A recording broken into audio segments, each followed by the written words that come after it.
Welcome to the video on mobility. This is part of the induction series for my program Strength in 20. Mobility isn't really a wildly exciting topic, but it has a wildly exciting outcome. Your movement, reduction of injury, feeling good, being able to metabolize food more efficiently, being able to reduce inflammation, having nice long muscles, and producing those endorphins. Being able to move safely, effectively, and achieve a particular outcome. So listen up. This is important. We're going to go through some assessment for mobility. We won't be assessing everything, and we won't be going through all the possible fixes for lack of mobility. When we go through this, I want you to think of what you can do and the potential here, how we can move through to outcomes rather than feel a little bit pessimistic about your lack of movement. I'd like you to take notes. I'd like you to take this super seriously, because mobility, your ability to move your hips, your ability to move your thoracic spine, your ability to move your ankles is reflective of your ability to enjoy life. So, without further ado, let's watch me do some funny exercises with some poor videoing, and let's have a chat. Here is me doing shoulder circles. Notice the movement of the hands. What I'm doing is checking here. I'm checking that I'm able to move my shoulders freely.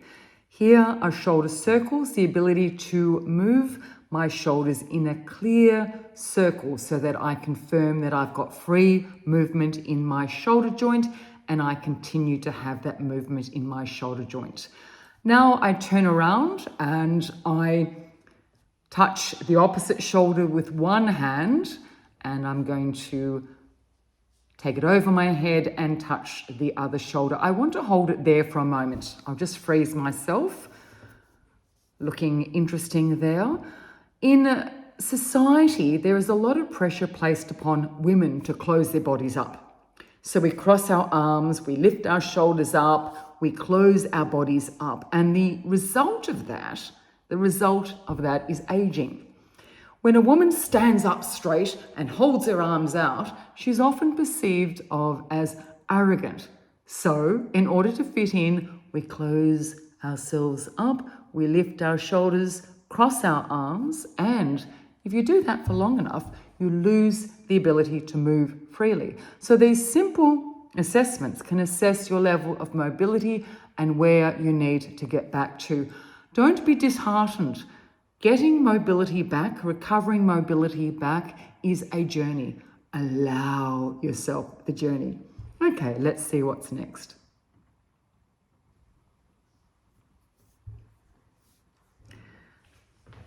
There you go. Now I'm up against the wall. I'm showing you my sternum, lifting your sternum, straightening the back. My elbows and shoulders are against the wall. I show a W with my arms and then a Y, sort of like a space invader. W and then a Y. What I'm doing is checking here my rotator cuff and shoulder mobility. When we have closed shoulders, I'm going to pause that again.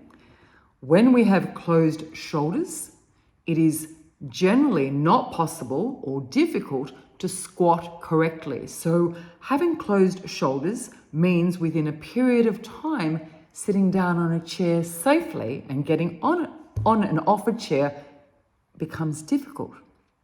It affects eventually our ankle mobility as well. Being able to get on and off the ground, pull yourself up, being able to hang onto something, a table, and pull yourself up, being able to push yourself up off the floor, lift yourself up, having a strong core is just so important. So these movements indicate the beginning of aging or lack of mobility, which will eventually affect your ability to get on and off the floor. So let's get that movement back. Pressing play again. Now I'm sitting in front of a chair here, one of my beautiful dining room chairs that I love so much. I'm showing you that there's a right angle at my hip at the knee, so the chair is not too high. I'm just going to pause that.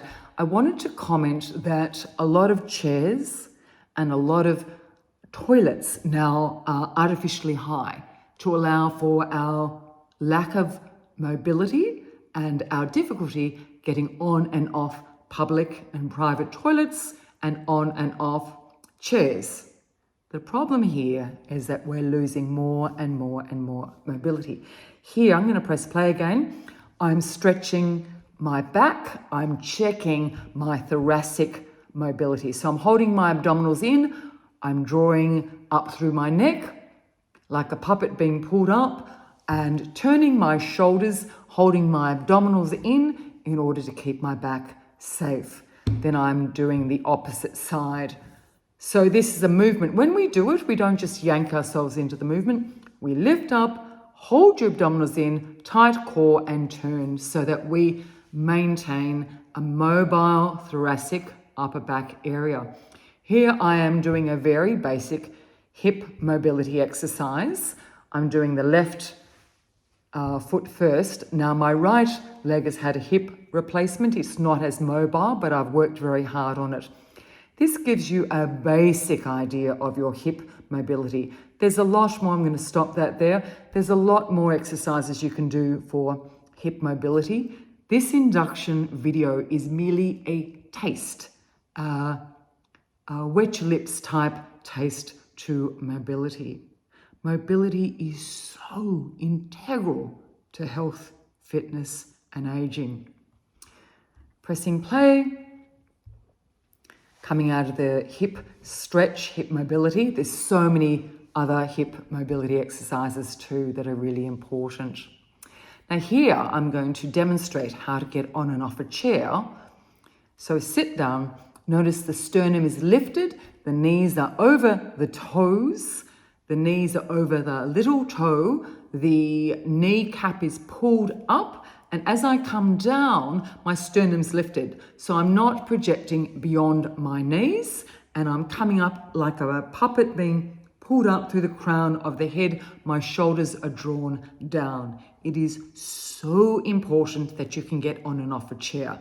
This other movement, I'll pause for a moment. I've got one leg projected slightly forward.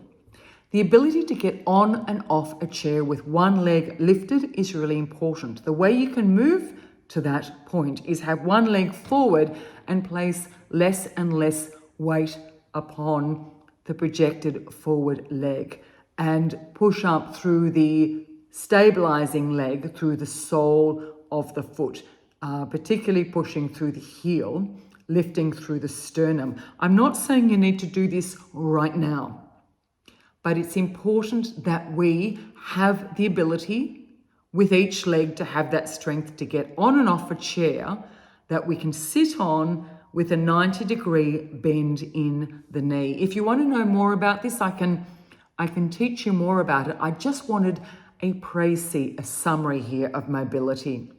Lack of mobility means fast aging. I'm sitting down, I'm lifting the sternum, my shoulders are drawn down. That is with the leg projected forward and the weight is on the stabilizing leg.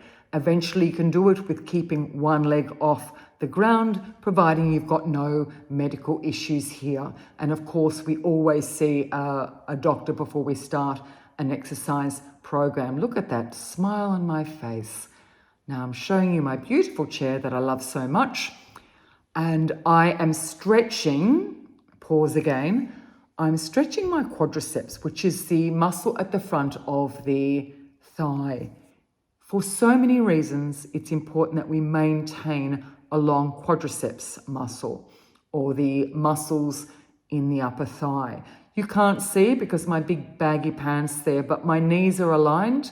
My abdominals are in. I've actually got quite a sway back genetically, so that doesn't help you see the movement, but there's a straight line from the knee to the shoulder. My abdominals are in, and I want that nice, lovely, long quadriceps. There's other ways to gain that as well, which I will talk about in other videos, but just want this induction where you know it is important to be mobile.